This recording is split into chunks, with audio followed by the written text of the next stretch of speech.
आप सबको पता होगा फ़ीवर मतलब कि बुखार जब हमें होता है तो हमें लगता है कि ये एक तरह का बीमारी है। बट एक्चुअली जो बुखार होता है वो एक तरह का सिम्टम है, जो कि जब हमारे बॉडी में जर्म एंटर करता है हमारी बॉडी में, तब जर्म को मारने के लिए हमारी बॉडी अपना टेम्परेचर बढ़ा लेता है, अपना तो तापमान है वो बढ़ा लेता है। इसके वजह से जब हमारा तापमान ज़्यादा होता है तो हमें लगता है कि फ़ीवर है। तापमान ज़्यादा इसलिए होता है ताकि उस जर्म को हम मार सकें। दूसरी चीज़ जो कि एंटीबायोटिक है, उसे हम फ़ीवर के समय यूज करने को मना करते हैं। क्योंकि क्योंकि अगर फ़ीवर के टाइम में हम एंटीबायोटिक खाएंगे तो एंटीबायोटिक असर नहीं करता है, क्योंकि एंटीबायोटिक बैक्टीरिया को मारता है। बट जो ये फ़ीवर होता है ना, वो वायरस के वजह से होता है। तो एंटीबायोटिक तो बैक्टीरिया को मारता है, बट ये वायरस को मार नहीं सकता एंटीबायोटिक।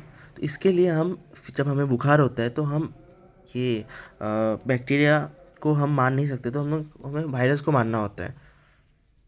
तो फीवर में राइट अप्रोच ये है कि आप एक क्वालिफाइड डॉक्टर के पास जाएं। आप पहले 2-3 दिन देखो कि वो फ़ीवर कम रहा है या नहीं कम रहा है। पर अगर आपको लग रहा है कि नहीं ये फ़ीवर कम नहीं रहा है, तो आप क्वालिफाइड डॉक्टर के पास जाओ और जाकर आप डॉक्टर को दिखाओ और सही दवाई लो। रेदर देन आप कोई भी फार्मेसी में जाके एंटीबायोटिक ले लोगे, कोई भी एंटीबायोटिक ले लोगे, ठीक है ना।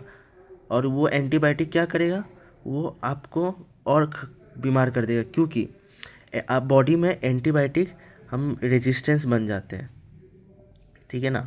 एंटीबायोटिक रेजिस्टेंस हम बन जाते हैं, जिसके वजह से फ्यूचर में जब आप कोई भी एंटीबायोटिक खाओगे तो वो एंटीबायोटिक काम नहीं करते हैं। ऑल्सो एंटीबायोटिक आपके गट के कुछ बैक्टीरियाज को मार देते हैं, जिसके वजह से आपके लिए वो हानिकारक है। तो एंटीबायोटिक तभी खाना चाहिए तब आपको कोई बैक्टीरियल इन्फेक्शन हो, जैसे कि यूटीआई, टाइफॉइड, बहुत सारा लाइक थ्रोट का कोई इन्फेक्शन है, हो जाता है ये थ्रोट का इन्फेक्शन हो गया। तो ये सब जब होता है, ठीक है, इवन कुछ कुछ ये सब में, तो ये सब जब होता है तो ये सब बैक्टीरिया की वजह से होता है। तो इस समय यूजुअली लोग एंटीबायोटिक खाते हैं। तो सबसे बेटर होगा आपको क्वालिफाइड डॉक्टर के पास चाहिए, उनसे दिखाइए और एक सही दवाई लीजिए।